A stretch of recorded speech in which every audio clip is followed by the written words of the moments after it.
Welcome to Stanwick of Scotland Yard, by Merrick Sharp, narrated by Chris Michelson. Published by BrooksAudiobooks.com. All rights reserved. No portion of this audiobook may be reproduced in any form without written permission of the publisher. Visit BrooksAudiobooks.com for an awesome collection of unique, full-length audiobooks, and be sure to subscribe to be notified when new books are released.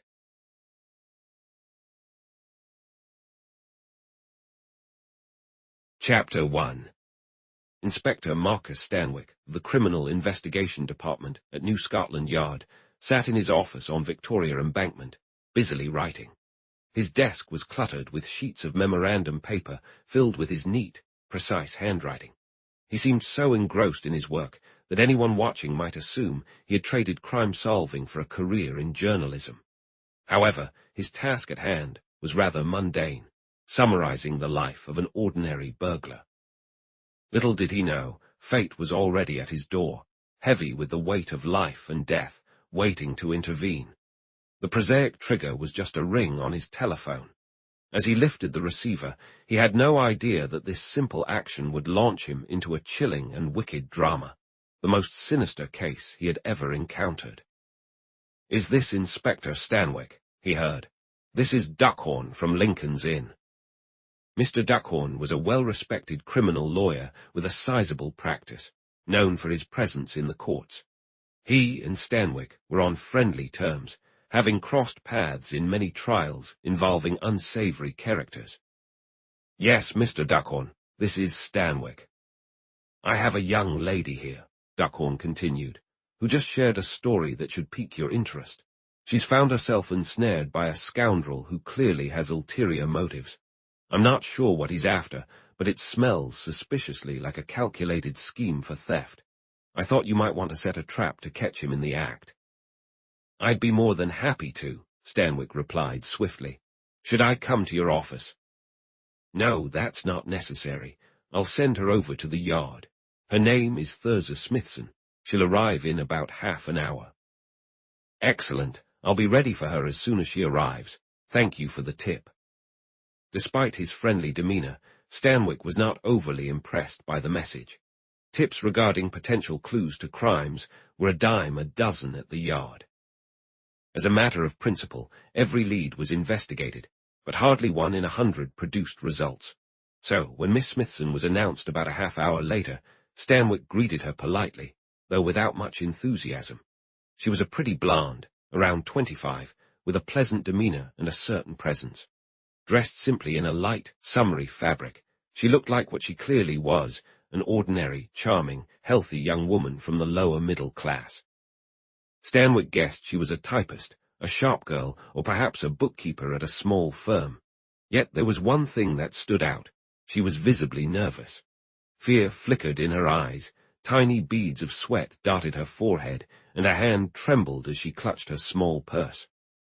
"Good morning, Miss Smithson," Stanwick said, rising as she entered and gesturing to a chair. "Please have a seat." He studied her intently and continued, "If you would allow me a few minutes to prepare, I'll be completely at your service." He returned to his papers, allowing her a moment to gain her composure if her anxiety stemmed from the situation. "Ready at last," he said with a warm smile. "Take your time. Share your concerns in your own way, and it would be a rare thing if we can't find a solution together." The girl looked at him with gratitude and a hint of surprise, clearly having expected a different kind of welcome. Stanwick noted this reaction with satisfaction. Earning the trust of those he worked with was always his goal, not only for the sake of friendly relations, but because he believed that in a more relaxed atmosphere he would receive more valuable information than if his informant felt scared or wary. "So, you know Mr. Duckhorn," he encouraged, as she seemed hesitant to begin. "He seems like a decent chap, doesn't he?" "Stanwick," she replied, her accent revealing a touch of Lancashire. "But I can't say I really know him. I met him this morning for the first time." "How did that come about? Were you there to consult him?" "Not exactly. It was through Miss Cox. Miss Jenny Cox, his typist. She's my close friend at the boarding house where we both stay. She mentioned me to him without asking my permission. He said he'd hear my story, and then she came back to the boarding house and convinced me to go and tell it to him. She thought you might be in some trouble and wanted to help. It was more than that, Mr. Stanwick. She knew all about my troubles because I confided in her, but she believed I was in real danger and thought someone should know. In danger? In danger of what? The girl shivered slightly. My life, Mr. Stanwick, she said in a hushed tone. He studied her closely. Despite her startling claim, there was nothing overly dramatic in her demeanor. Yet it was clear her emotional state went beyond mere nervousness. She was genuinely terrified. Whatever this danger was, she was fully convinced it was real and imminent. But what do you fear might happen to you? He pressed. Again, she shivered. I could be murdered, she whispered. Oh, come now, dear lady, people aren't just murdered like that. Surely you're mistaken. Please tell me everything. His voice was kind, though tinged with impatience. She took a visible breath to steady herself. It was Eileen Tucker. She was my dearest friend. They said she took her own life. But she didn't, Mr. Stanwick. I know she didn't. She was murdered. Absolutely, without a doubt, she was murdered. And I might be too. Despite her obvious attempts to keep calm, the girl's voice grew high-pitched, and she began fidgeting in her chair. There now, Stanwick said gently. Take a deep breath. You're safe here at least. Don't rush. Otherwise we'll lose track of things. Just take your time and tell me everything from the start. Let's begin with you. Your name is Thurza Smithson. Good. Now, where do you live? He took out his notebook, ready to write. His calm, measured demeanor helped the girl relax, and she spoke more steadily. I live at 17 Orlando Street, Clapham. It's a boarding house run by Mrs. Peters. You're not from London, are you? No, I'm from Birkenhead, but both my parents have passed away, and I've been on my own for years. Understood. Do you have a job? I manage one of the box offices at the Milan Cinema on Oxford Street. I see. And your friend, Miss Jenny Cox, who also boards at Mrs. Peters, is a typist for Mr. Duckhorn. I think I've got that right. You also mentioned another young woman. At least I assume she was a young woman, Miss Eileen Tucker. Who was she? She worked in one of the box offices at the Hammersmith Cinema. Similar job to yours. Yes, I met her in an evening arithmetic class we both attended, and we became friends. We were both terrible with numbers, and it really affected our work. Stanwick nodded. The name Eileen Tucker stirred a memory, though he couldn't quite place it. He reached for his desk phone. Please bring me any files we have on the suicide of a girl named Eileen Tucker. A moment later, a file was set in front of him. A quick glance through it jogged his memory. The case was summarized in a clipping from the Mid-Country Gazette dated January 10 of that year. It read, Tragic death of a young girl. Dr. J.S. Jordan, the deputy coroner for southeastern Surrey, held an inquest yesterday morning at the Crown Inn in Caterham regarding the body of a young woman found in a quarry hole about a mile from town, not far from the road to Redhill. A labourer named Thomas Binks discovered the remains while taking a shortcut to work. He promptly reported the incident to the police, and Sergeant Knowles quickly arrived at the scene to have the body transported back to town. The remains belonged to a woman around 25 years old, dressed in a brown cloth coat with fur at the collar and cuffs, a brown skirt and jumper, and beige shoes and stockings. A brown felt hat lay a few feet away in the water, and in her right hand she clutched a vanity bag containing a cigarette case and holder, some loose change, and a letter. The letter was mostly unreadable due to the water damage, but enough could be deciphered to show it was from a man with an unclear name, ending an illicit relationship because he was set to marry. Dr. Adam Moody from Caterham testified that the cause of death was drowning, that there were no signs of violence, and that the body had likely been in the water for 2 or 3 days.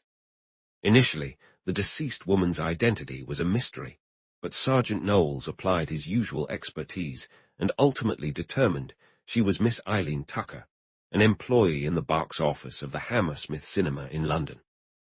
She appeared to have been alone in the world, living in a boarding house with no discoverable relatives. After reviewing the evidence, the jury, led by foreman Mr. John Wells, reached a verdict of suicide while of unsound mind. "That's a tragic case," Stanwick said sympathetically after finishing the paragraph. "I see the jury ruled it as suicide, but you believe the poor young lady was murdered. Please, tell me why you think that." "I just know it. I'm certain of it. She wasn't the type of girl to take her own life." "That may be, but surely you have something more concrete to support that claim." "I have no evidence, but I feel it as strongly as if I had witnessed it myself. What she confided about the man shows it wasn't as they claimed." "I'm not following you entirely. What did she say?" "She was troubled because of a man, but not in the way the letter suggested. There was no romance or anything of that sort. It was about money." "Money?" "Yes. At first I thought she had borrowed from this man and couldn't repay him. I offered to lend her what little I could, but she said that wouldn't help. The man had her cornered, and she was frightened. I urged her to share the details, but she refused, yet she was definitely afraid. I don't want to imply anything negative about the young lady, but doesn't it seem possible that he discovered something she shouldn't have done? Perhaps mismanaging the cinema funds, for instance." Miss Smithson looked worried. "That was my fear," she admitted, "but I certainly didn't let her know I suspected anything. And of course, I can't say for sure that was the case." Stanwick was clearly confused. "Well, if that were true, it certainly gives her a motive for suicide, doesn't it?" "It might for another girl, but not for her. Besides, there was the letter." "Yes, you mentioned the letter earlier. How does the letter prove it wasn't suicide?" Miss Smithson hesitated before answering, and when she finally spoke, her tone was less certain. "I considered it this way," she said. "The letter implied that some man had led her into trouble and then abandoned her. From what she told me, that wasn't the case, and I know her well enough to believe it. If that's true, then there couldn't have been any real letter, nothing genuine, that is. I figured the letter was penned by the murderer and left in her bag to stage it as a suicide." Despite himself, Stanwick found this intriguing. It was quite a nuanced thought for a girl like Miss Smithson to come up with on her own. Still, he sensed there wasn't much to it. The most likely scenario was that the unfortunate Eileen Tucker had been betrayed and abandoned by some heartless scoundrel. Obviously, she wouldn't confide in her friend about that. Nonetheless, he thought Miss Smithson had surprisingly sharp insight regarding the psychological aspects of the situation. With age, Stanwick had come to value the notion that a person didn't commit certain actions simply because they weren't that kind of person. With the right qualifications, of course, and assuming a good understanding of that person's character. "That's a very clever thought, Miss Smithson," he said, "but it's just speculation. You can't truly know it's accurate." "Only based on what she mentioned," the girl replied, "but I believed her." "Now, Miss Smithson," Stanwick said gravely, "I have a serious question for you. If you knew all these essential facts, why didn't you come forward and provide evidence at the inquest?" The girl lowered her gaze. "I know I should have," she admitted, sorrow in her voice, "but I just didn't. I didn't find out about Eileen's death until I read it in the paper the following day, and it didn't say where the inquest would be. I ought to have gone to Caterham to inquire, but I just didn't. No one asked me any questions, and, well, it felt easier to remain silent. It wouldn't have helped Eileen anyway." "It might have assisted the police in capturing her murderer if she was indeed murdered," Stanwick replied, "and it might have saved you from your current troubles. You were very mistaken there, Miss Smithson, very mistaken indeed." "I see that now, Mr. Stanwick," she said again. "Well," he said, "that's not what you came to discuss. Please continue with your story. What can you tell me about the man? Did Miss Tucker mention his name or give any description?" Miss Smithson looked up with anticipation, but the fear on her face grew more evident. "No, but she said there was something awful about him that scared her to death. She couldn't stand the sight of him. But she doesn't describe him in any way." No, just that he had a scar on his wrist, shaped like a purple sickle. A purple sickle were her exact words. That's not much to work with. But let's set that aside for now. Share your own story. Try to recount the events in the order they happened. And take your time, we have the whole day ahead of us. Thurza Smithson paused, likely gathering her thoughts, then continued. I think the first thing was meeting Gwen Kitteredge on the train. What, another girl? I'll surely get lost among so many. First there's you, then Miss Jenny Carks, Mr. Duckhorn's typist, then poor Miss Eileen Tucker, who met such a sad fate at Caterham. And now here's yet another. Who is Gwen Kitteredge? I met her first on the train, Miss Smithson clarified. I usually take the Bakerloo line from the Elephant to Oxford Circus for work. One day, a girl I didn't know sitting next to me dropped a book onto my lap, and we struck up a conversation. She said she rode that train every day. A couple of days later, I ran into her again, and we talked some more. This happened 2 or 3 times, and soon we began looking out for one another and became friends. She was a really nice girl, always smiling. Did you find out what she did for a living?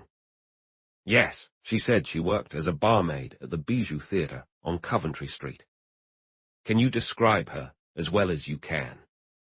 She was a taller girl, broad and strong-looking, kind of athletic in how she moved. She had a square face, if you catch my drift, a big jaw that looked determined. What about her colouring? She was like me, fair skin, blue eyes, and a light complexion. And her age? Probably around 30, I'd guess. Stanwick took note of the details. So you formed a friendship with Miss Kitteredge, is that right? What stood out to me most was how well off she seemed. She was always dressed beautifully, with a large fur coat and fancy gloves and shoes. Once, when I had lunch with her, we went to Fuller's and enjoyed a lavish meal that must have cost her what I would spend on lunches in a week. She didn't strike me as the kind of person who got her money from men. I mentioned that I couldn't match her hospitality, and she laughed, asking what I was getting at the Milan. Then she said it was more than what she made, but there were ways to supplement one's income. When I asked how, she smiled at first, but later she told me. Stanwick's calm, understanding demeanour had clearly made a difference. Miss Smithson had shed much of her fear, and her story was flowing more freely. Stanwick prompted her with the obvious question. She said she got involved in a lucrative venture through a friend. It was a gambling scheme at Monte Carlo. At Monte Carlo? Yes, it was managed by a syndicate. They had a guy there who did the actual gambling. They sent him the money, and he sent back the winnings. You could choose your number or colour, or you could leave it up to him to do his best for you. If you won, you got your winnings minus 5% for expenses. If you lost, of course, that was it. But the guy usually did well. He operated on a system, and in the long run, you made money. Despite himself, Stanwick became more intrigued. He felt that this story was timeless, as old as humanity itself. But the setting felt different. This Monte Carlo scheme was clever, although it seemed designed to fool only the naive. Clearly, it was that very audience the syndicate aimed to attract. So that's how Miss Kitteredge made her money. Yes, it was clear Miss Smithson hadn't doubted it for a moment. She mentioned that, usually, she earned a couple of pounds a week from it. I told her it was great for her, and I wished I had a helpful friend who could get me in on something like that. She paused for a moment, and then replied that she didn't see why I couldn't join in if I wanted to. If I was interested, she would talk to her friend about it. At first, I wasn't too eager because I had witnessed a lot of trouble that gambling could cause. But I thought a little risk wouldn't hurt me, so I thanked her and asked her to proceed. If she won, why shouldn't I? Why not? Did she set it up?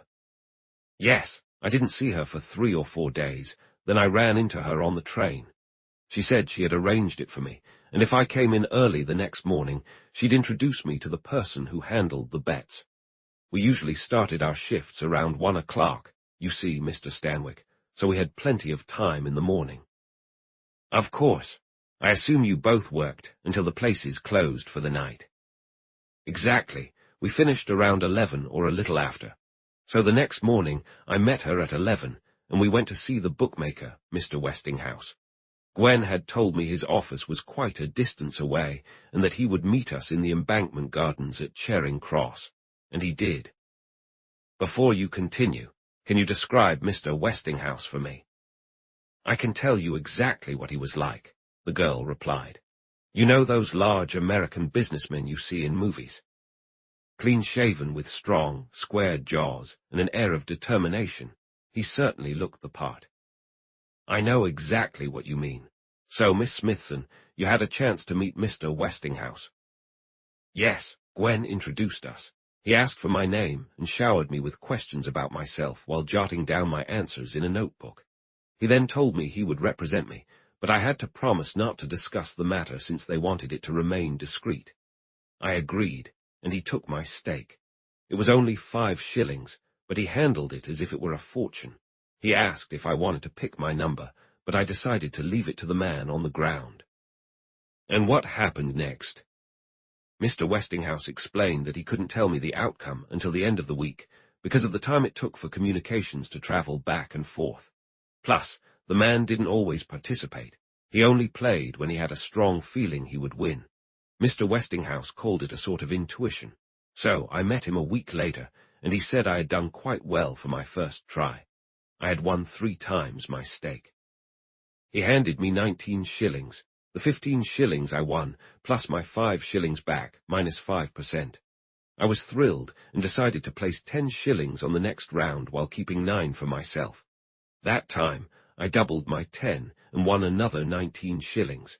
I lost on the next round, but then I hit a real stroke of luck. Really? Stanwick asked, feigning as much interest as he could muster. The story was unfolding just as he had anticipated. He could almost recite it to Miss Smithson himself.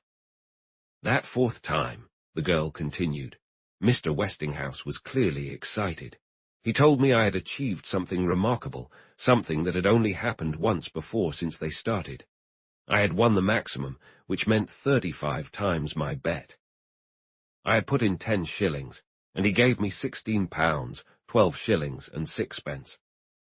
That's quite a sum, Stanwick replied solemnly. Indeed, so you can imagine, Mr. Stanwick, that after that I dove into it. But I never had another stroke of luck like that, though I did reasonably well overall, at least until recently. That, of course, was just the beginning. She still needed to explain her loss and the consequences that followed, but Stanwick was certain that would come in due time.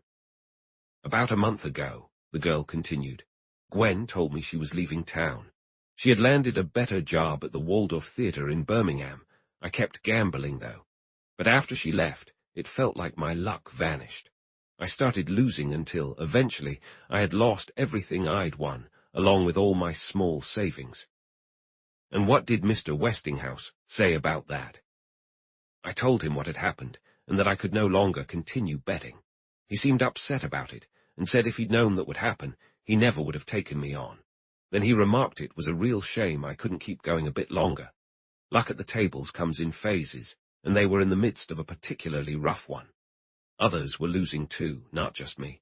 He said luck was bound to turn, and that if I could just hang on, I would surely win back everything I had lost, and more. I told him I couldn't because I didn't have the money, and that was that. He suggested I let things settle for a week and come back, and he'd see what could be arranged. And you did? Yes, Mr. Westinghouse told me he was pleased to see me because luck had shifted. If I could make a substantial bet, he was certain I would win big. I told him I didn't have the money. Then he hesitated for a moment, finally admitting he couldn't just leave me in a bind. He felt responsible for my situation and offered to help. If I agreed to give him half of any profits, he would lend me enough to make a decent wager. He pulled out 2 notes from his pocket and said here was £10. I could place it all on one bet if I wished, but he recommended spreading it out over 4 bets of £2 and 10 shillings each. Surely 1 or 2 would win. I wasn't comfortable with the idea, but I figured he wouldn't have suggested it if there wasn't a good chance to win. After contemplating for a while, I thanked him and agreed. I know I shouldn't have taken the risk, but there it was. I'm just telling you what happened." Stanwick smiled. "If we were all as wise as we should be, Miss Smithson, there wouldn't be any stories to tell. Never mind. Please continue." "Well, you can probably guess what happened next. I lost every single bet. There I was, completely broke and owing Mr. Westinghouse £10. Miss Smithson clearly had a touch of the dramatic. She paused instinctively to heighten the tension before continuing. "At first he was quite understanding about it, but soon I saw another side of him. He began pressing me for the money. The more I pleaded that I couldn't pay and asked for more time, the more insistent he became. Finally, about 10 days ago, he told me he would give me another 2 weeks, and if I hadn't paid by then, he would inform my employers and ruin me. When I pointed out that it was his own fault for luring me into borrowing, he became furious, telling me I'd find out whose fault it really was, and that I should watch out for myself. I was in a complete panic, Mr. Stanwick. I didn't know what would happen to me, or who I could turn to. The night before last, as I was heading home on the tube, who did I run into but Gwen Kitteredge?" Miss Smithson paused dramatically, and Stanwick, who had listened with a modicum of interest to her ordinary little tale, offered a sympathetic remark. How many times had a little drama like this played out, and how many more times would it occur?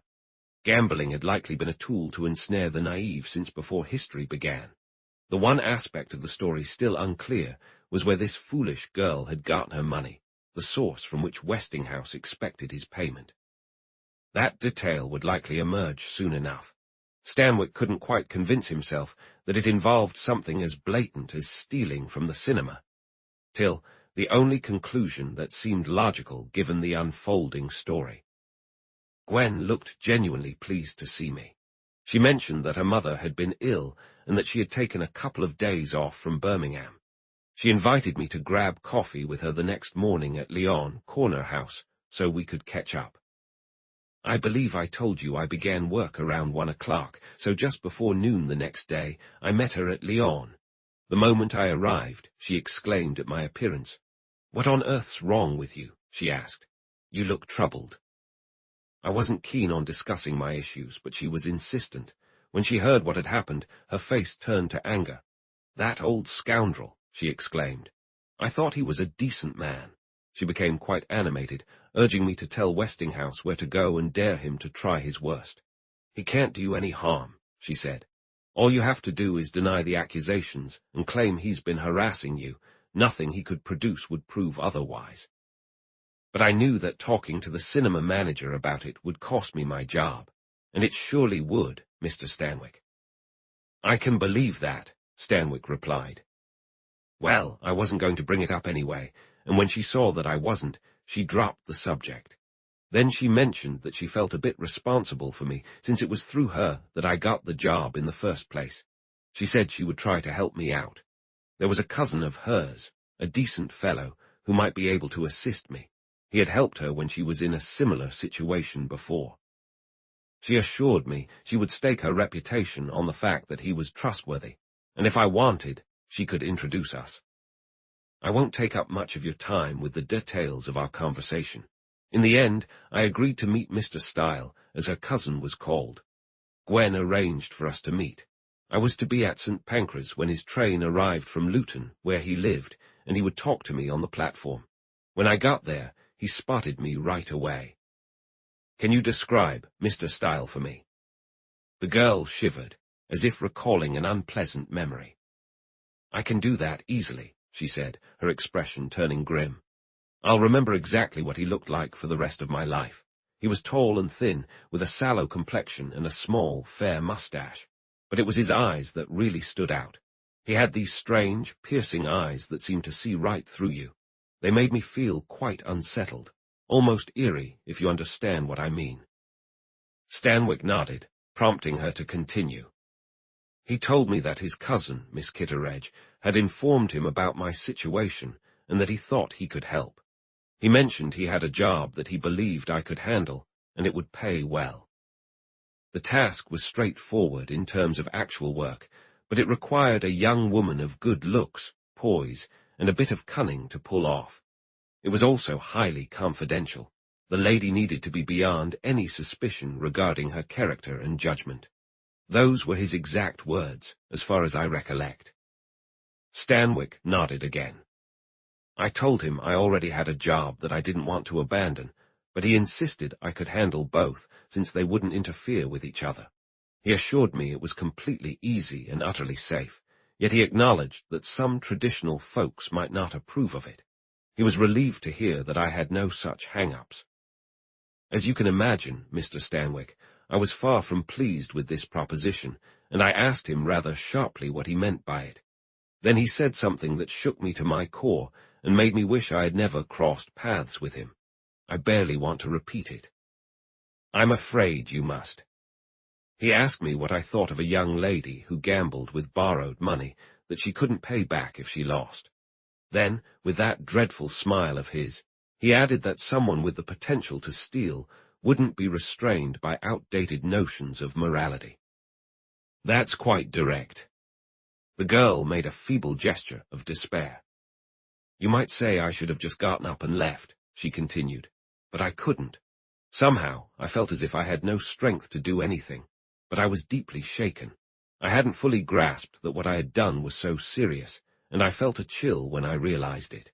He watched me for a moment, then he laughed and told me not to be a fool, saying that I had acted just like anyone else would in my position. He only brought it up, so I wouldn't think I was above the little flaws that ordinary people have. I said I had never imagined anything like that before, and he replied that, if that was the case, we might as well get down to business. Although Miss Smithson was now recounting her story as clearly and calmly as Stanwick could have hoped, it was clear that Styles' presence had left a significant mark on her. The more she spoke about him, the more anxious and agitated she became. Yet, Stanwick's compassionate demeanor seemed to ground her, and after a brief pause, she went on. He then told me he had a confidential offer for me. He would take on all my debts and give me an immediate advance to help me out of my current troubles. He also promised to secure a significant increase in my income without jeopardizing my existing position if I agreed to his requests. He assured me that his proposal was completely safe as long as I was cautious, and that, although it might not fit with certain rigid beliefs, it wouldn't harm anyone or cause any pain. He swore on his honor that it wasn't anything immoral or related to sex, but he made it clear that he didn't want to pressure me. I could take my time to consider the offer, and I was completely free to accept or decline it as I saw fit. A convincing scoundrel. I then asked him what the job actually entailed, but he said there was plenty of time for that, and started inquiring about the cash at the Milan, how it was handled, whether I monitored the box office, how often the manager came by, and so forth. I can tell you, Mr. Stanwick, I didn't like it one bit, and I began to feel that I didn't want anything to do with his offer. Yes, Stanwick prompted as she fell silent. And then, Miss Smithson repeated, her excitement mounting and her voice taking on an unconscious theatrical quality. Then he lifted his arm, and I caught a glimpse of his wrist. Mr. Stanwick, it had a purple scar that curved like a sickle on the inside. Chapter 2. Stanwick makes an assignation. If Thurza Smithson thought she had stunned Stanwick with her dramatic claim, she was even more taken aback by his response. Miss Smithson, he said seriously, though a playful glimmer sparkled in his eyes, you're a natural storyteller. She jumped slightly and flushed with irritation, but he raised his hand to calm her. No, he continued with a grin, I don't mean it in that way. I believe every word you've said, but I must compliment you on how you're telling this tale. You built that climax quite effectively, and I promise I'm not mocking you, he added as her expression shifted again. I genuinely find your account very significant, and I'm paying close attention. Now, please, continue and tell me what happened next. By the way, do you smoke? He pulled a box of cigarettes from a drawer of his desk and offered it to her. His little distraction worked. Miss Smithson seemed increasingly animated, and while he appreciated a well-spun narrative, he knew accuracy was more essential. His intervention grounded her back in reality. She lit a cigarette and spoke more seriously. I just sat there staring at the mark, remembering what poor Eileen Tucker had said. This must be the man she described. I thought about what had happened to her and felt a chill of fear. It became clear what had led to her troubles. Well, now, it's not so clear to me. What exactly did you think it was? The girl looked at him, surprised. I thought Style had forced her to steal from the till at the Hammersmith cinema, and I figured he would try to make me rob the Milan. That's not as straightforward as it sounds, Stanwick replied. But maybe you're onto something. Yes. Mr. Style clearly noticed me staring at the mark because he seemed irritated and covered it with his sleeve.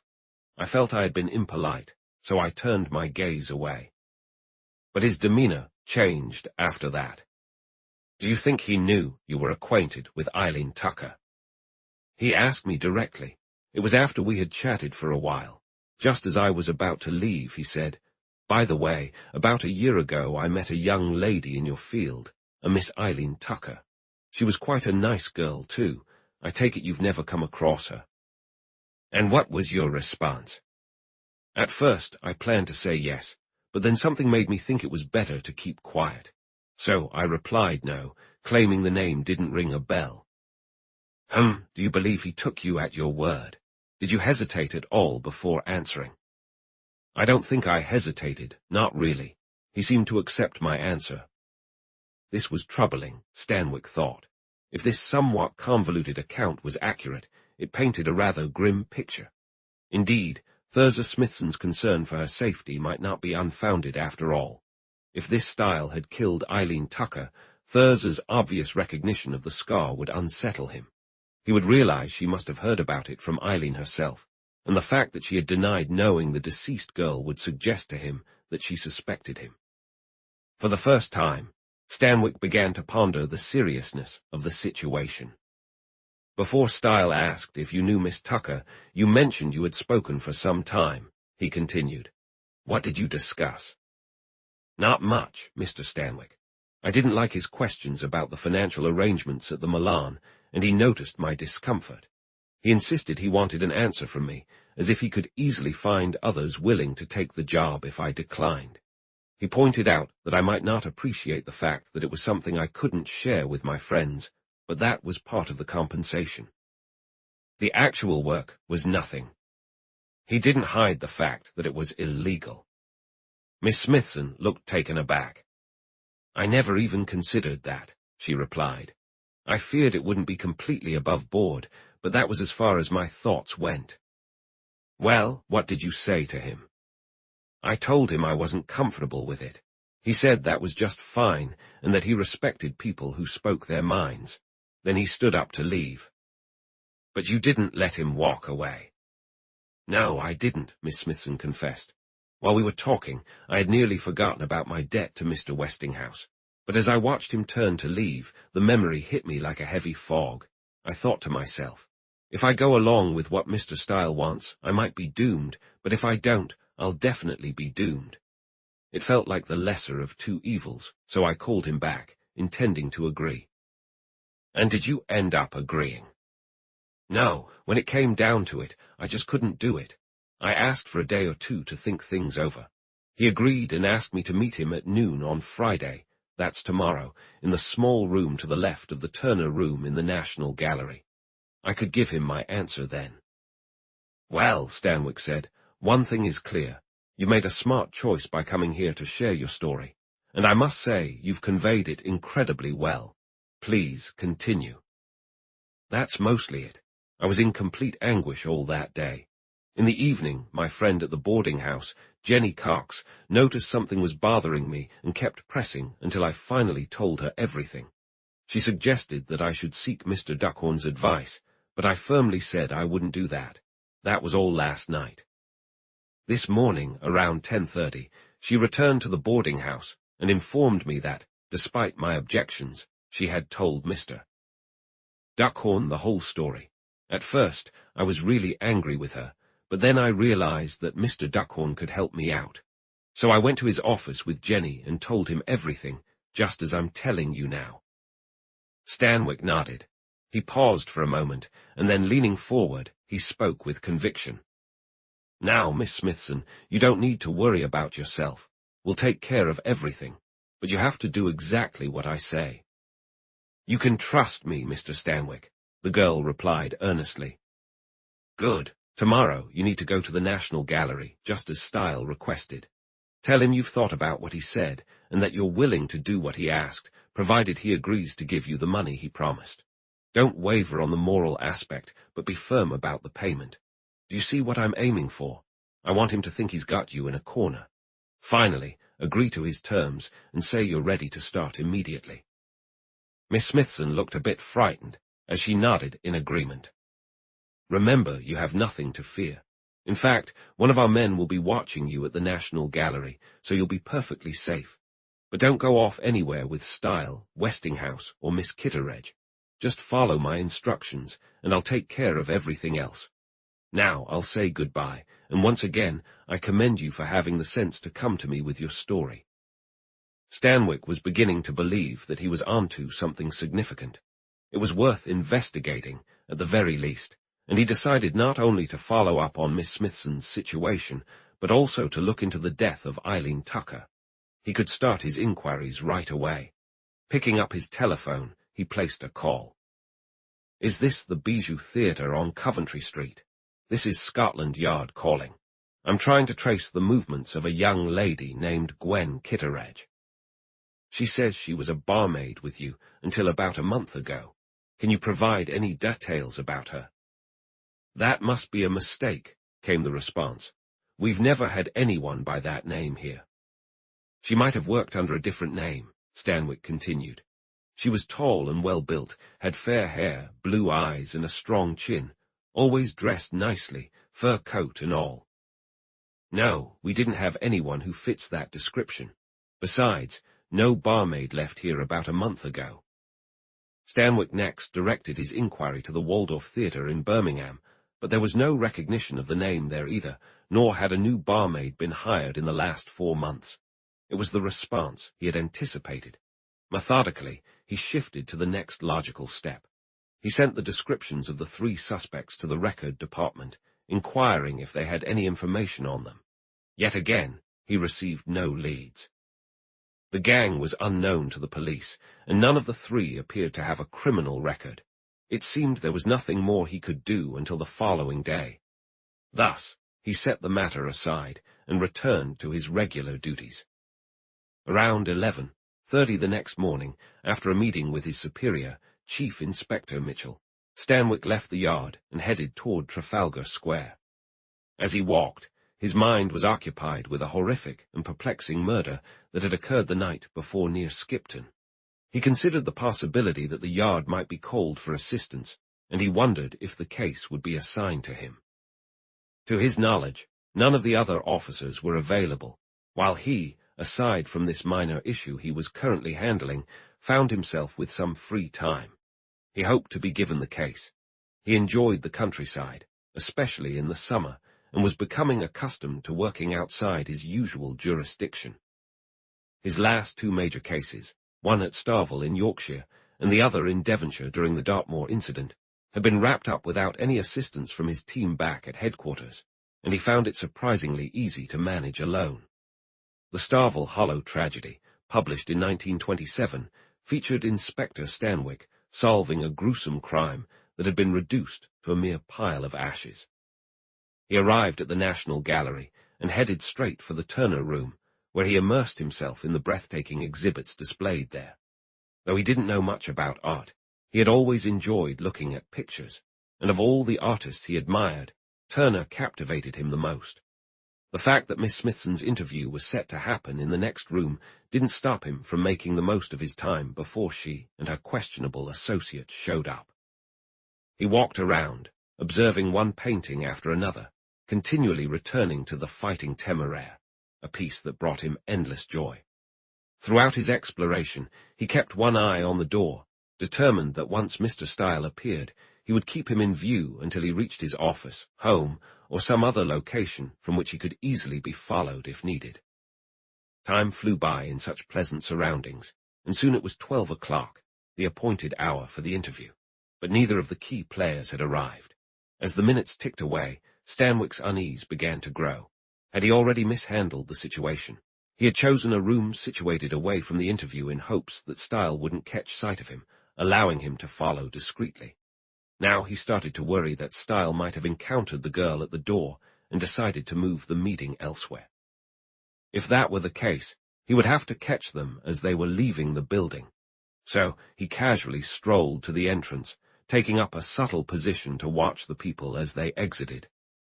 He waited for over half an hour, and then remembering that Miss Smithson started her shift at the Milan at 1 o'clock, he decided his luck had run out and headed to the cinema. It was a striking new building on Oxford Street, just a short walk, about 100 yards, west of the circus.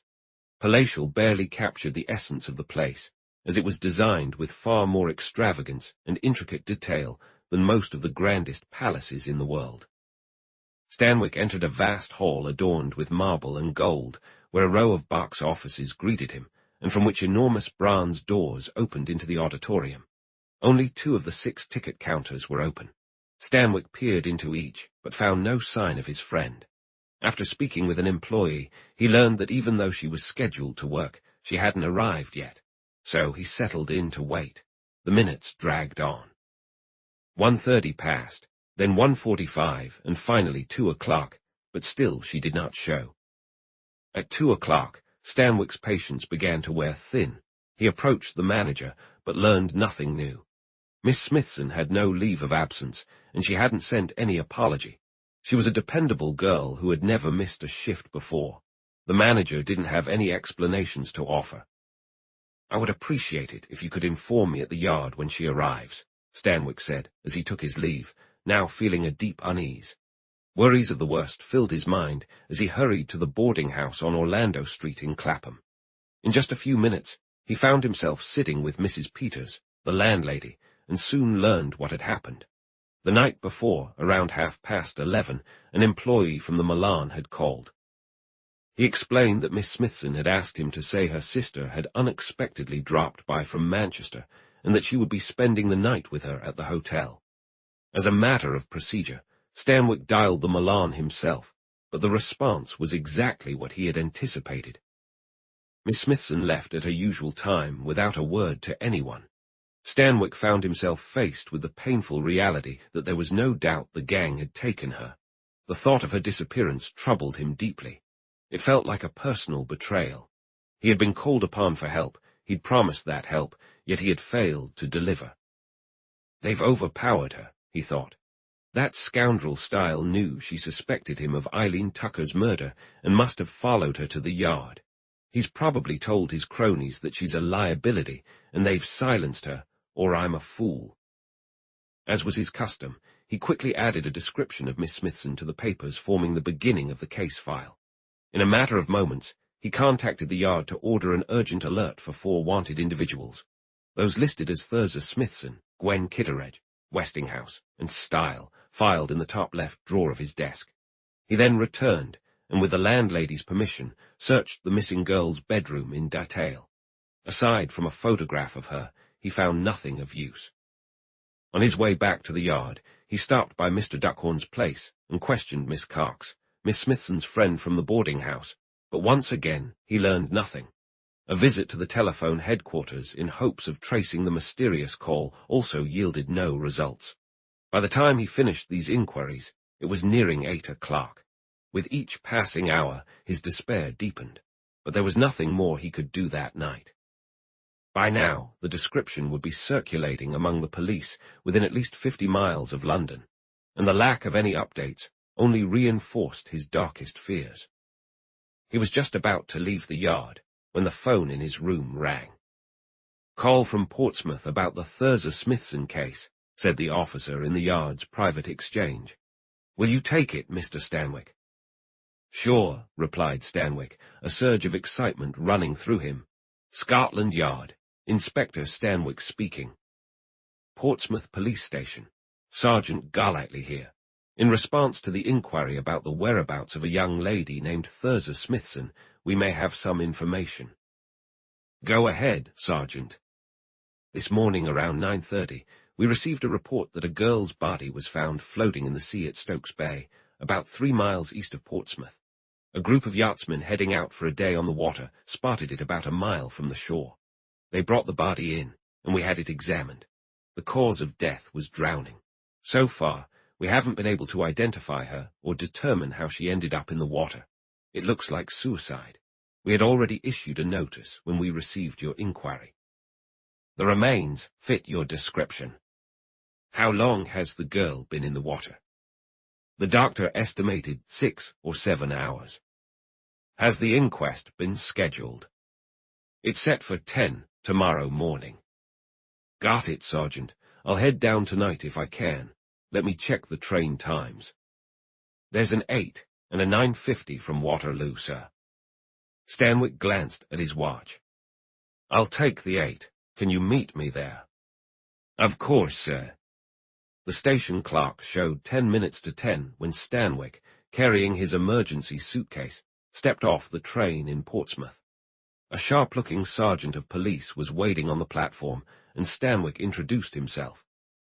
I was with the girl the day before, Sergeant, so I can identify her myself. Otherwise, I would have brought someone who knew her. Of course, sir. The sergeant was respectful. We believe she was a stranger. So far, we haven't heard of anyone missing from this area. Your description matches her perfectly. The body, over at the station, so you won't have to wait long. Sure thing, Sergeant. Let's walk if it's not too far. I'm tired of sitting on that wretched train. Stanwick chatted amiably as they made their way, staying true to his usual approach of trying to forge connections with those he encountered. The sergeant seemed genuinely curious about what was behind the girl's death that had caught the attention of Scotland Yard. Yet Stanwick held back, wanting to determine for himself if this was truly worth the fuss. The remains rested on a table in a room adjacent to the police station's yard. The moment Stanwick lifted the sheet covering her head, he recognized the familiar features of the girl he was searching for. Poor, sweet Thurza lay there, still and serene, her little troubles, hopes, and joys forever extinguished. As Stanwick looked upon her sorrowful face, anger surged within him at the selfish actions of those who had snuffed out this young life before she had the chance to make anything of her existence. There was little doubt in his mind she had been murdered, and he silently vowed that he wouldn't stop until he had avenged her. With a brief sigh, he pushed his feelings aside and resumed his role as the efficient, composed officer from Scotland Yard. It's her all right, he stated. Now, Sergeant, as you may have guessed, there's more to this than meets the eye. I suspect this isn't an accident or a suicide. What do you mean, sir? You're saying it's murder. I am saying it's murder. From what I understand, this girl was entangled with a gang of con artists. She learned too much about them, and this is what happened. I could be mistaken, but I want to be certain before I leave here. The sergeant looked confused. There's no indication of violence, as you can see, he suggested, with a hint of hesitation, and the doctor didn't suspect foul play. No post-mortem has been conducted. No, sir, it wasn't deemed necessary. Let's arrange for one now. Can you get the approval from your superiors? We need to proceed with this immediately. Of course, sir, if that's what you want, it will be fine. There shouldn't be any issues. However, I do need to call the superintendent for his permission. Absolutely, Sergeant. I understand that. Can you make the call now? I'd like to consult with the doctor as soon as possible. While they waited for the required authorization, Stanwick examined the body and clothing closely. Aside from a small tear in the skirt, likely from a splinter or nail, he found nothing of interest. A few minutes later, he and the sergeant were shown into Dr. Hills's consulting room. The doctor was a short man with an abrasive demeanor. In response to Stanwick's smooth remarks, he replied with sharp, curt words like those of a feisty Pekingese. Murder, he exclaimed after Stanwick shared his thoughts. Nonsense. No marks, no signs of physical force, no struggle. It's highly unlikely. What you say, Doctor, certainly makes my theory challenging, Stanwick conceded smoothly. But considering the circumstances, murder is indeed possible, and I'm sure you can agree it must be conclusively established. No doubt in my mind now. I've conducted my examination. What do you want from me next? A post-mortem, Doctor. I sincerely regret to impose on you, but Superintendent Hunt agrees that it's essential. The doctor scoffed at the suggestion. He had examined the remains in his own manner, and he believed that should suffice for anyone without medical expertise. But for Stanwick, that was not adequate. He stood firm on his stance, arranging for the autopsy to be conducted without delay. Just one thing, Dr. Hills, Stanwick added. Keep in mind the possibility of subtle murder. The three I suspect are smart, and they won't have made it obvious. Teaching your grandmother to suck eggs, the doctor retorted, though a glint of humor sparkled in his eyes, prompting a return smile from Stanwick, who felt reassured that the examination would be thorough and professional. He's always like this, the sergeant chimed in. He acts as if everything annoys him, but he's truly one of the best, an excellent doctor. He'll conduct that examination with the same care as the finest specialist in London, and his findings will be top-notch. If time was any measure, the task was certainly being handled well. Stanwick, settled in the most comfortable seat the sergeant's office had to offer, had diligently read the evening paper, smoked 3 pipes, and indulged in several more than just 40 winks before Dr. Hills returned. "Keeping you up, Inspector," he remarked, glancing at the clock, which indicated it was 3:30. "Well, it was worth it. I found something you might not expect. No sign of murder at all, no force used, no resistance, death by drowning, just as I said." But he paused dramatically, letting the suspense build. "But there's fresh water in the lungs and stomach, Inspector. Fresh. What do you make of that?" Stanwick was taken aback. "And what do you make of it, Doctor?" he asked. "Drowned in the sea. Fresh water in the lungs. Quite the puzzle. Your funeral," he shrugged, shot Stanwick a quick, friendly smile, barked night, and then he was gone. Chapter 3. The Inquest. The issue Dr. Hills had brought to Stanwick's attention wasn't as complicated as it first seemed. There was indeed only one answer, but that answer confirmed what Stanwick had only suspected. Thurza Smithson's death was neither an accident nor a suicide. It was murder. The fact that the poor girl had ingested fresh water meant she must have drowned in fresh water, with her body later placed in the sea. Stanwick couldn't comprehend why the 3 criminals had carried out their heinous act in this manner, but it was clear that putting her body in the ocean served one purpose: to hide the evidence of murder and create the illusion of an accident. Had it not been for Stanwick's unique expertise, the ruse would likely have succeeded. Another issue arose, minor compared to the tragedy of the girl's death, yet still requiring a decision. Should he reveal his discovery at the inquest? Allowing the conspirators to believe their plan had worked would certainly make them less cautious. Throughout his career, Stanwick had often found it advantageous to lull his opponents into a false sense of security, if not outright slumber. However, keeping the information under wraps would be challenging. The doctor would undoubtedly resist withholding such crucial evidence.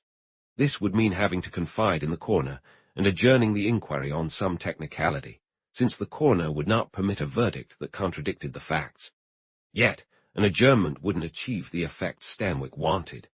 Until the case was fully resolved, and a verdict of accidental death returned, the murderers would remain anxious and vigilant. Ultimately, Stanwick decided it would be best to let events unfold naturally. At the same time, he aimed to keep himself away from the situation, wanting Scotland Yard's involvement to remain confidential. In this instance, he decided not to reveal his identity. This choice led Sergeant Golightly into a frenzy of phone calls to ensure that the inquest would be delayed until he could secure the presence of Mrs. Peters, the landlady of the deceased girl. The proceedings began in the early afternoon. Stanwick took a seat among the crowd of onlookers and idle spectators who always gathered for such events, choosing to remain silent around the police. The room was packed, the case having stirred significant interest. The first witness was a tall, sun-kissed man in his 30s named Austin Munn. He stated that he lived in Leon the Solent and owned the yacht Thisbe. Around 6:30 the previous morning, he and 3 friends had set off on the Thisbe for a day of sailing, heading east through Spithead towards Brighton. As they passed through Stokes Bay, about 3 or 4 miles from Lee, he spotted something in the water. At the helm, he adjusted their course to get a closer look. When they neared, they realized it was the body of a young woman. They immediately stopped and brought her aboard. They attempted artificial respiration for over an hour, though they knew deep down it was likely futile. The girl appeared to have been dead for some time. The body was the one being examined at the inquest. They sailed to Portsmouth, and upon arrival, one of his friends went to notify the police. The sergeant arrived right away and took charge of the remains.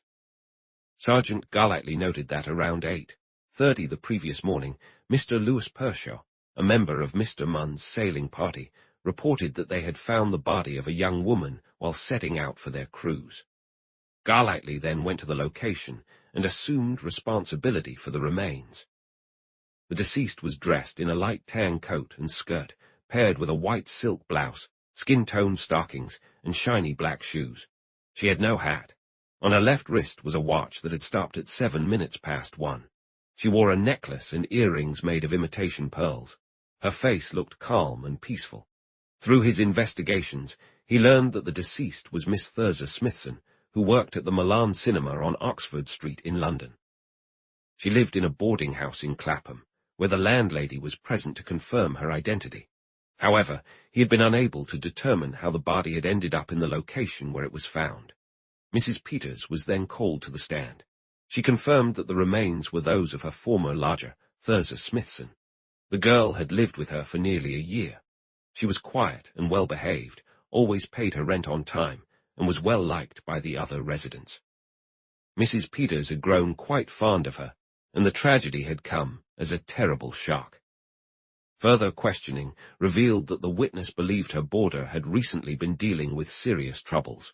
In the weeks leading up to her death, Thurza had seemed less cheerful and appeared to carry some worry. However, she hadn't spoken about it, and Mrs. Peters hadn't tried to pry into her feelings. The witness then recounted a phone call that had surprised her, as she had never heard Miss Smithson mention any family. At the time, she believed it to be genuine, but she later learned from the police that Miss Smithson had not made that call. With that revelation, everything changed. After Mrs. Peters left the witness stand, Sergeant Golightly was called back and asked if he had looked into who had sent the message. His response, that he had confirmed the call had not originated from any officials at the cinema, was the first indication to those gathered that this case might be more complicated than it had initially appeared. The atmosphere shifted, and the onlookers leaned in, focusing their attention on the witness. However, aside from gathering that Golightly had been unable to trace the call and was unaware of who had sent it, the coroner had no further questions. Dr. Hills took the stand next. He testified that he had initially conducted an external examination of the body, which led him to conclude that the deceased had died from drowning. He provided technical details regarding the condition of the body, asserting that, in his estimation, death had occurred around 8 to 9 hours prior to his examination. This had taken place around 10 o'clock, meaning, if he was correct, the time of death would have been between 1 and 2 in the morning. That aligns with the time when the watch stopped, the coroner noted, flipping through his papers. The hands were at 1:07, as Sergeant Golightly mentioned. Now, Dr. Hills, you stated that you initially performed an external examination of the body. What did you mean by initially? Late last night, the police came to my house. They weren't satisfied with just that and suspected potential foul play. They requested a post-mortem, which I conducted with Dr. Carswell. Did you find anything that might support their suspicion? The coroner inquired, his interest visibly piqued along with that of the audience. The doctor paused for a moment. I discovered something peculiar, he replied. It's not my place to draw conclusions. And what was that discovery? The water in the lungs and stomach was fresh. His statement created a stir among the listeners.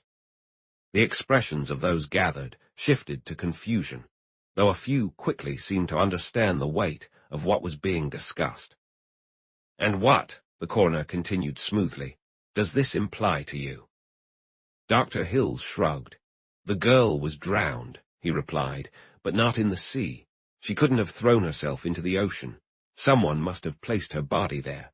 At least that's how it seems to me. Did the remains indicate any signs of struggle or coercion? None at all. For a moment, the coroner paused after recording this response. His forehead creased with thought. "Now, Doctor," he finally said, "you're quite familiar with this area, I presume. I've lived here my whole life. Is there, to your knowledge, any river or freshwater body where this poor girl could have fallen that might have carried her remains to the sea where they were discovered?" "I'm not aware of any." The coroner hesitated again. "It must be clear to you, Dr. Hills, that your testimony suggests the possibility of foul play. I want to ask now, not just from a medical perspective, but also from your worldly experience, if you can propose any explanation for these facts that differs from the notion of this woman's murder." At the grave mention of the word, a slight stir went through the crowd, quickly followed by a silence as everyone leaned in to listen more closely. Dr. Hills shrugged once more. "With the greatest respect, that's not really my area. But since you've asked for my personal opinion, I believe the girl was murdered. But there is no concrete medical evidence to support that claim." "None. The girl was drowned in fresh water. That is all." The coroner glanced around the room. "Does anyone on the jury have a question for the witness before he steps down?" A small, crafty-looking man, resembling a tradesman or a shopkeeper, stood up. "I'd like to know what the police told the doctor about their suspicion of foul play, and then I'd like to ask the sergeant what led him to say that." "That's a valid point, and I've noted it," the coroner replied. "Dr. Hills mentioned," he referenced his notes, "that he was asked to conduct a post-mortem because the police suspected there might be foul play. Do you have anything else to add, Dr. Hills?" "Nothing. That covers everything." "Were the specifics of the police's suspicions ever disclosed?" "No, not in detail." "And wasn't the doctor curious? Didn't he ask?" the crafty juror interjected. The coroner's expression hardened. "The witness has stated that the nature of the suspicions was not detailed," he said sharply, shooting a glance at the juror. "Were you informed in general terms that murder was suspected?" "In general terms, yes. No specifics." "Who discussed this with you?" This was the question Stanwick dreaded. If pressed, he would have no choice but to testify. The doctor looked as if he might dodge the question, but then decided against it and replied, "Sergeant Golightly, and someone I understood to be a representative from Scotland Yard." At this, a slight movement rippled through the assembly. From the spectators' perspective, things were unfolding favorably. "And it was the Scotland Yard representative, I assume, who brought up the suspicion." "That's correct." "You may step down, Doctor, but please stay nearby. Sergeant Golightly, you didn't mention that you had been visited by an officer from Scotland Yard." "You can be assured, sir, that all the critical facts would have been presented to the court. As you are aware, sir, it's not standard practice for the police to disclose their sources of information. I'm not questioning your actions, Sergeant, nor do I wish to put you in a difficult position regarding this case. However, if you have any details about what led to your suspicions, I would appreciate hearing them." The sergeant glanced at Stanwick. He felt it would cause less trouble if Stanwick provided the information directly rather than allowing it to remain shrouded in mystery. He nodded, and the sergeant responded. "There's no mystery here, sir. I can explain everything that happened.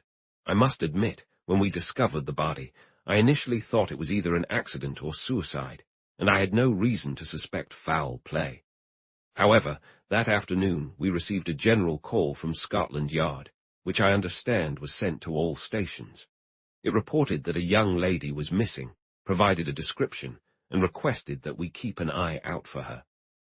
Upon reading it, I suspected it might refer to the deceased. I called the yard, and they informed me that an inspector would arrive on the evening train to see if he could identify the body. Inspector Stanwick came and did just that. He indicated that we couldn't rule out foul play and recommended a post-mortem. With my superior's approval, we made arrangements for it. Inspector Stanwick then informed me of the deceased's identity and where I could find a witness. Has Inspector Stanwick returned to London? No, sir, he's still here. Currently here, then summon him. As Stanwick stepped into the box, a wave of excitement rippled through the room. The presence of a fully qualified inspector from the renowned CID was an unusual sight in the local courts, and onlookers leaned forward, eager to see what kind of man he would be. Meanwhile, Stanwick had resolved in his mind what he intended to convey. He intended to tell the truth, though perhaps not the entire truth. In situations like this, his conscience had a tendency to bend a little. He rationalized his actions by focusing on the noble purpose behind his omissions. Now, Mr. Stanwick, the coroner continued after recording the witness's name and occupation, please share with us everything you can regarding this matter. There isn't much to say, sir, Stanwick responded in a polite yet straightforward manner. Some time ago, I visited the Milan cinema on Oxford Street, where I met one of the young ladies working at the box office, Miss Thurza Smithson. With an amiable air of sincerity, Stanwick paused briefly as if concluding a thought. Then he resumed. Yesterday, I went back to the Milan and noticed Miss Smithson's absence. I inquired about her, but the answers I received were not entirely satisfactory. Consequently, I decided to do some digging and discovered that she had left the Milan at her usual time the previous evening, appearing to be in her normal state of mind, and without saying anything out of the ordinary to anyone. From Mrs. Peters, her landlady, who testified here today, I learned about the phone message. The fact that this message was false only heightened my concern, especially since there was no apparent reason for the girl's disappearance. Given the circumstances, it seemed prudent to circulate a notice stating she was missing.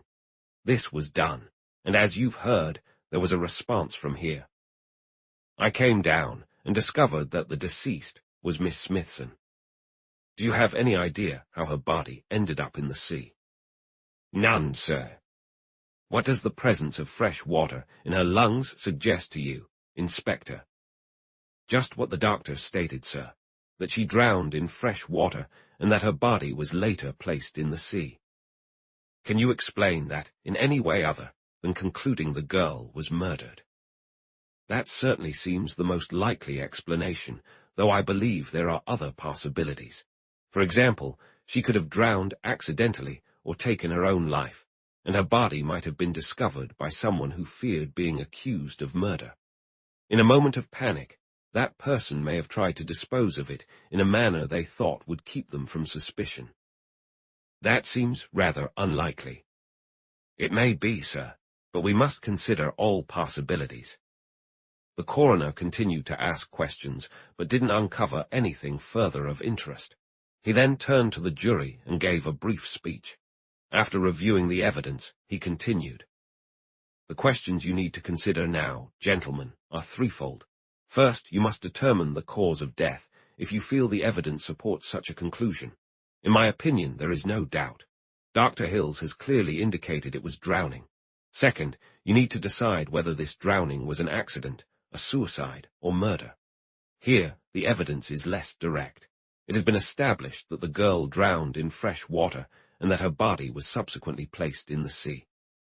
Apart from Dr. Hill's testimony, we know there is no river in the vicinity where she could have fallen and been carried by the current to where she was found in that time frame.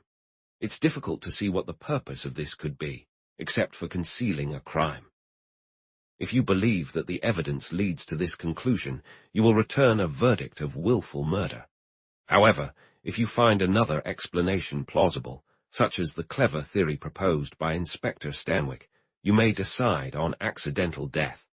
If you think the evidence points to suicide, then you will reach that conclusion. Your third question will depend on your answer to the second. If you determine that murder has occurred, you must identify, if possible, the guilty party or parties. In this regard, it seems to me that no evidence has been presented to you. Yet, again, you must draw your own conclusions. Contrary to Stanwick's belief, the jury chose to deliberate. After half an hour of consideration, they finally returned with a verdict that seemed obvious to him: willful murder by an unknown individual or individuals.